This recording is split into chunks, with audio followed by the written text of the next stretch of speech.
자, 계속해서 숨차게 달려보겠습니다. 대표 유형 10번이네요. 등비 수열의 수렴 조건. 자, 수열, 얘가 수렴하기 위한 정수 x의 개수를 k라고 할 때 10k의 값을 구하여라. 얘는 첫째 항도 4분의 2x-1, 그 다음에 공비도 4분의 2x-1이니까 4분의 2x-1이 그냥 마이너스 1보다는 크고 1보다는 작거나 같다를 만족시키면 되겠네요. 정리하면 이렇게 되겠죠? 아이고, 여기에 등호가 들어가면 안 됩니다. 이렇게 되고 이쪽이 4가 되겠죠? 그러면 2x라는 놈은 마이너스 3보다 크고 5보다는 작거나 같은 놈이 되고요. 결국 x는 마이너스 2분의 3보다 크고 2분의 5보다는 작거나 같은 놈이 됩니다. 자, 이 중에서 우리는 정수 x만 골라내야 되니까 정수 x는 마이너스 1, 0, 1, 2까지 4개가 가능하겠네요. 그죠? 따라서 10k는 얼마다? 40이다 라는 걸 우리가 금방 알아낼 수가 있습니다. 됐습니까? 네, 어렵지 않습니다. 자, 그 다음 봐. 여기 뭐 이제 멘토스 팁이 나왔는데요. 그냥 한번 읽어보세요. 별 내용 아닙니다. 자, 그 다음 유형 연습 볼까요? 얘가 수렴하도록 하는 모든 정수 x값의 합을 구하세요. 그랬네요. 그죠? 네, 이거 방금 푼 거랑 똑같습니다. 여러분들이 그냥 해보시면 될 것 같고요. 85번 보자. 수열, 얘가 수렴하기 위한 x값의 범위. 자, 이거 봐. 얘는 재미있는 게요. 1-x가 공비일까요? 아니면 1-x의 제곱이 공비일까요? 당연히 얘는 r의 n승꼴로 나타내었을 때 r이 공비니까 얘는 1-x의 제곱이 공비가 됩니다. 이런 거 조심하셔야 됩니다. 이거. 그죠? 그러면 1-x의 제곱은 이건 어떤 수의 제곱이기 때문에 당연히 0보다 크거나 같죠. 그럼 우리는 얘가 1보다 작거나 같다. 요것만 보면 된다라는 얘기가 됩니다. 그럼 당연히 0보다 크거나 같은 건 그런 거니까 결국 우리가 봐야 될 거는 얘다라는 거죠. 1-x의 제곱이 1보다 작거나 같기만 하면 얘가 수렴하는 조건을 만족시킨다라는 걸 알 수가 있어요. 자, 그래서 이거 전개하면 x의 제곱 빼기 2x 플러스 1이 1보다 작거나 같은 거니까 이렇게 되는 거죠. 그럼 이 1은 날아가고 결국 x의 x-2가 0보다 작거나 같다. 이렇게 됩니다. 자, 따라서 수렴 범위는 0, 2 이렇게 됩니다. 0 이상, 2 이하. 이렇게 됐을 때 이 수열이 수렴한다라는 걸 우리가 볼 수가 있겠네요. 됐죠? 자, 조심합시다. n승, r의 n승으로 표현되었을 때 공비는 r이 되는 겁니다. 됐죠? 오케이. 자, 그 다음 요거 볼까요? 등비 수열 r의 n이 수렴할 때 항상 수렴하는 수열만을 보기에서 있는 대로 골라라. 그랬네요. 얘가 수렴한다는 얘기는 r이 지금 마이너스 1과 1 범위에 있다라는 얘기입니다. 자, 그럼 얘네들을 볼까요? 얘 공비 마이너스 r이잖아. 그러면 r이 이 범위 내에 있을 때 마이너스 r이라는 놈은 당연히 여기다 양변에 마이너스 1 곱하는 거니까 마이너스 1과 1 사이에 있게 됩니다. 자, 중요한 건 등호가 이제 이쪽에 붙었다는 얘기고요. 그 얘기는 이 수열의 공비가 마이너스 1이 될 수가 있으므로 얘는 항상 수렴한다고 말 못합니다. 그죠? 그래서 기억은 우리가 찾는 놈이 아닙니다. 그 다음 니은. 자, 그대로 가는 겁니다. r이 이 범위 내에 있으면 니은은 r 플러스 1은 0보다 크고 2보다 작은 범위에 있고요. 당연히 2분의 r 플러스 1은 0보다 크고 1보다 작거나 같은 범위에 있습니다. 따라서 공비가 이 범위 내에 있다는 건 수렴 범위 내에 들어오죠. 수렴 조건 안에 들어오기 때문에 얘는 수렴하는 게 맞습니다. 그래서 니은은 우리가 찾는 놈이 맞고요. 그 다음 디귿. 자, 마이너스 r의 범위가 이랬으니까 여기다 1을 더하면 되잖아. 1-r이라는 놈은 결국은 0부터 어디 사이야? 2 사이 이렇게 되기 때문에 얘가 뭐 1-r이 1을 넘어갈 수도 있잖아. 예를 들면 1.5가 될 수도 있기 때문에 얘는 수렴 범위 내에 들어오지 않습니다. 그래서 디귿도 우리가 찾는 놈이 아니고요. 그 다음 얘는 또 뭐라고 그랬어? 얘 공비는 r이 아닙니다.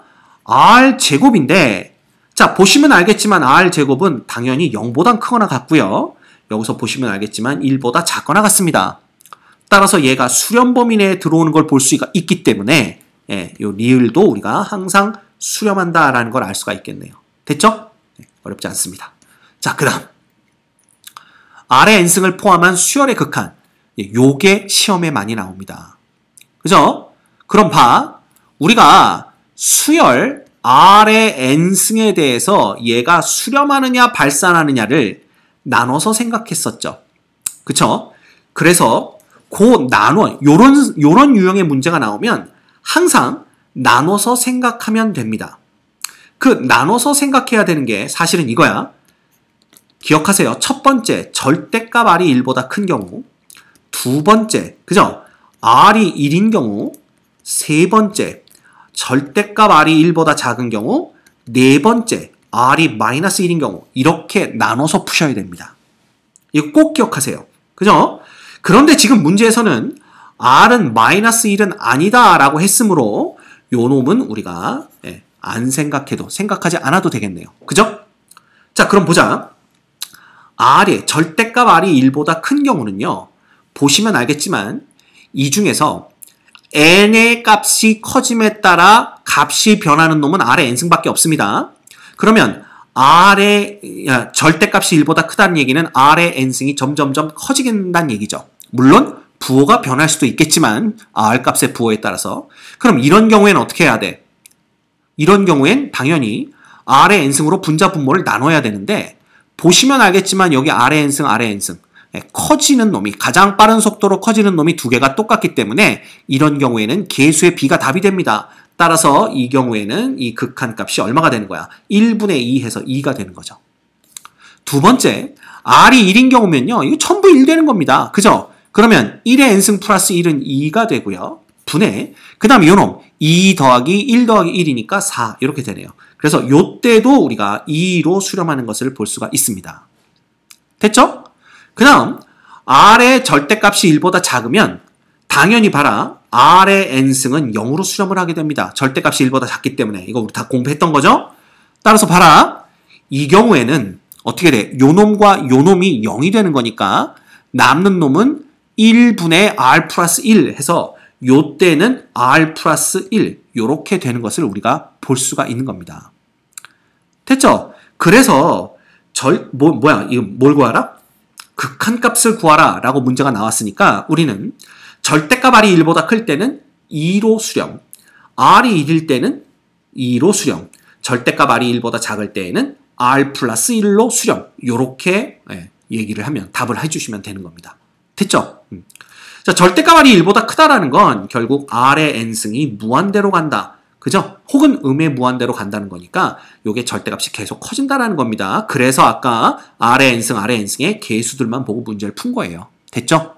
크게 어렵지 않게 여러분들 할 수 있을 거라고 생각이 됩니다. 그래서 여기서 보시면 R의 n승의 극한은 R의 값의 범위에 따라 수렴하기도 하고 발산하기도 하기 때문에 반드시 네 가지로 나누어서 풀어야 된다라고 나와 있습니다. 선생님이 방금 전에 한 얘기죠. 그래서 이렇게 절대값이 1보다 작은 경우, R이 1인 경우, R이 마이너스 1인 경우, 그 다음 절대값 R이 1인 경우로 나누어 푸셔야 돼요. 그죠? 네. 자, 그러면 밑에 우리 유형 연습 문제 한번 같이 보도록 하죠. 수열, 얘 극한값을 구하여라. 자, R은 마이너스 1이 아니다 그랬으니까 우리 갑니다. 첫 번째, 우리 요 시키는 대로 한번 해볼까요? 절대값 R이 1보다 큰 경우에 R의 n승들은 전부 다 0으로 가기 때문에 이때는 요놈이 전부 다 0으로 수렴하면서 남는 놈은 2분의 3R 이렇게 됩니다. 두 번째, R이 1인 경우에는요. 이것들 전부 다 그냥 1 되는 거 아니야. 그럼 1 되는 거니까 너무 쉽게 계산이 되죠? 그냥 3분의 4 이렇게 되는 걸 우리가 볼 수가 있습니다. 됐죠? 예. 그 다음 절대값 R이 1보다 큰 경우는 어떻게 될까요? 절대값 R이 1보다 큰 경우는 봐. 이게 이제 무한대로 가기 때문에 R의 n승이 요거 다시 쓰면 어떻게 된다고요? R 곱하기 R의 n승 플러스 2가 되는 거죠. 이거 분의 R의 n승 플러스 3R이니까 이 경우에는 무한대로 발산하는 R의 n승을 우리가 가장 빨리 커지는 놈들이라고 본다면 얘네들의 계수의 비인 뭐가 R분의 1이 그죠? 예, 극한값이 되는 걸 알 수가 있습니다. 따라서 요럴 땐 요놈, 요럴 땐 요놈, 요럴 땐 요놈으로 수렴한다라는 거 보시면 되겠네요. 됐죠? 자, 그 다음 함수 fx는 극한으로 정의된 함수입니다. 그리고 x로 표현이 됐네요. 자, f의 마이너스 2라는 놈은 x가 마이너스 2일 때란 얘기고요. 그러면 얘는 마이너스 2의 2n승 그죠? 그럼 뭐가 되는 거야? 마이너스 2의 제곱의 n승 이렇게 되는 거고요. 플러스 2 분의 그 다음에 마이너스 2의 2n-1승 플러스 마이너스 2의 뭐가 되는 거야? 2n승 이렇게 되는 걸 볼 수가 있습니다. 자, 이것도 물론 우리가 최고로 빨리 커지는 놈들 그것만 비교해서 볼 수가 있지만 요거 조심하라고 그랬죠. 밑이 마이너스 2이기 때문에 이거 그냥 함부로 얘하고 얘의 개수 1분의 1만 보면 되겠구나 이렇게 생각하시면 안 됩니다. 그럼 우리가 이런 경우에는 분모에서 가장 빠른 속도로 커지는 마이너스 2의 2n승으로 한번 분모 분자를 나눠볼까요? 그럼 얘는 1 플러스 마이너스 2의 2n승 분의 2가 되는 거고요. 이거 분의 얘는 딱 하나가 모자르니까 마이너스 2분의 1이 되고요. 플러스 1 이렇게 되겠네요. 그쵸? 그럼 얘는 뭐가 되는 거야? 얘는 마이너스 2의 2n승은 엄청나게 큰 수가 될 테니까 얘가 0으로 수렴하고요. 그 다음 분모는 1이니까 볼 거 없고 분자는 2분의 1로 수렴하는 걸 볼 수가 있습니다. 자, 따라서 요 값은 2분의 1이 되는 걸 우리가 알 수가 있겠네요. 됐습니까? 그래서 우리가 f의 마이너스 2는 2분의 1이고요. 그 다음 f의 2분의 1은 x가 이제 2분의 1이 되는 거 아니야. 근데 2분의 1을 무한번 곱하면 이거 전부 0 됩니다. 그죠? 0으로 다 수렴할 거 아니야. 그럼 분자가 0 됐기 때문에 얘는 그냥 간단하게 0 이렇게 되는 거죠. 그래서 결과적으로 이 문제의 정답은 뭐가 되냐 하면 뭘 것 같아요? 2분의 1 플러스 0이니까 우리는 이 문제의 정답은 2분의 1이구나 라는 걸 구해낼 수가 있습니다. 별거 없죠? 네. 그래서 이런 것도 여러분들 보셔야 돼요. 그래서 봐야 될 게 이런 경우에는요.